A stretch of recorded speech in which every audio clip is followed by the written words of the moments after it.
She spoke 9 languages, allied with the most powerful men in Rome, and was the last pharaoh to rule an independent Egypt before it became a Roman province.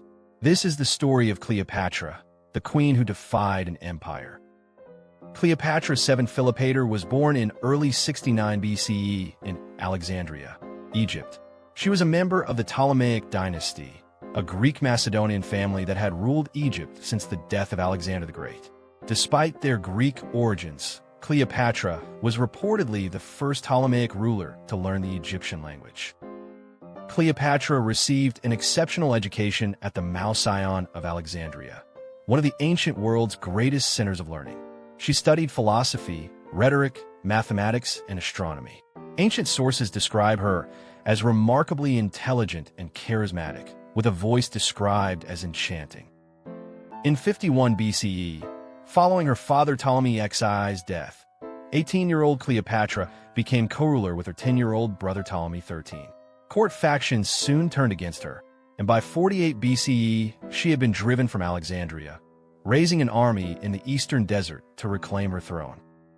In 48 BCE, Julius Caesar arrived in Alexandria, pursuing his rival Pompey. Cleopatra famously had herself smuggled into Caesar's presence, reportedly rolled inside a carpet or linen bag. She convinced the Roman dictator to support her claim to the throne, beginning their political and personal alliance. Caesar's forces defeated Ptolemy Xi's army in the siege of Alexandria. Ptolemy XIII drowned in the Nile, attempting to flee. Caesar restored Cleopatra to the throne, and she bore him a son, Ptolemy XV, known as Caesarion, meaning Little Caesar. In 46 BCE, Cleopatra traveled to Rome with Caesarion. Caesar placed a golden statue of her in the temple of Venus Genetrix. Her presence in Rome scandalized Roman society, but her alliance secured Egypt's independence and vast grain supplies for Rome. Caesar's assassination on March 15, 44 BCE, left Cleopatra politically vulnerable. She returned to Egypt, reportedly had her brother and co-ruler Ptolemy XIV poisoned, and elevated 3-year-old Caesarion as her co-regent. She then watched as Rome descended into civil war. In 41 BCE, Mark Antony summoned Cleopatra to Tarsus to answer charges that she had aided his enemies. She arrived on a golden barge with purple sails, dressed as the goddess Aphrodite. The spectacle captivated Antony, and the two began a political and romantic alliance that would last over a decade.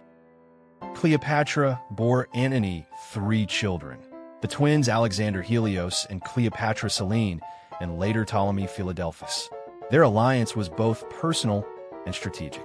Antony needed Egypt's wealth to fund his military campaigns, while Cleopatra gained Roman protection and territorial expansion. In the donations of Alexandria in 34 BCE, Antony granted vast territories to Cleopatra and their children. Caesarion was declared the legitimate son of Julius Caesar. These actions outraged Rome, where Octavian portrayed Antony as a man enslaved by a foreign queen. Cleopatra was a capable administrator who reformed Egyptian taxation, promoted trade, and maintained the kingdom's economic prosperity during a turbulent period. She personally oversaw the management of Egypt's vital grain production and controlled access to key trade routes between the Mediterranean and the East. In 32 BCE, Octavian declared war on Cleopatra, carefully framing it as a war against a foreign enemy rather than a Roman civil war against Antony. He read Antony's will publicly, which included plans to be buried in Alexandria, further inflaming Roman opinion. On September 2, 31 BCE, the naval forces of Antony and Cleopatra met Octavian's fleet at the Battle of Actium off the coast of Greece. During the battle, Cleopatra's squadron broke through the enemy line and fled south. Antony followed, abandoning his fleet. It was a catastrophic defeat. After Actium, Antony and Cleopatra retreated to Alexandria as their allies defected to Octavian.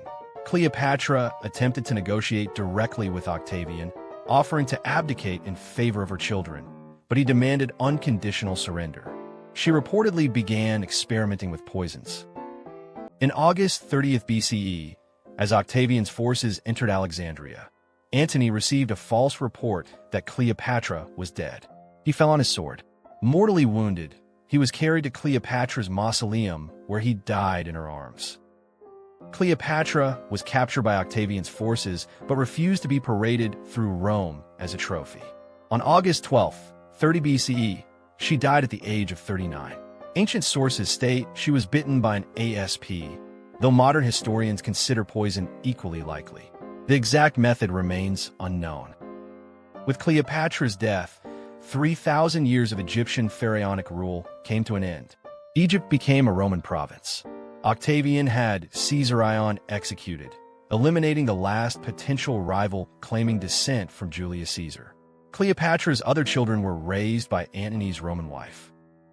Cleopatra was buried alongside Mark Antony, reportedly in a magnificent tomb in Alexandria. Despite extensive archaeological searches, their burial site has never been found. The location of Cleopatra's tomb remains one of the great unsolved mysteries of the ancient world. Cleopatra VII was far more than the romantic legend that history often portrays. She was a polyglot scholar, shrewd diplomat, and capable ruler who kept Egypt independent for 2 decades against the might of Rome. If you found this biography valuable, please subscribe for more educational content, and thank you for watching.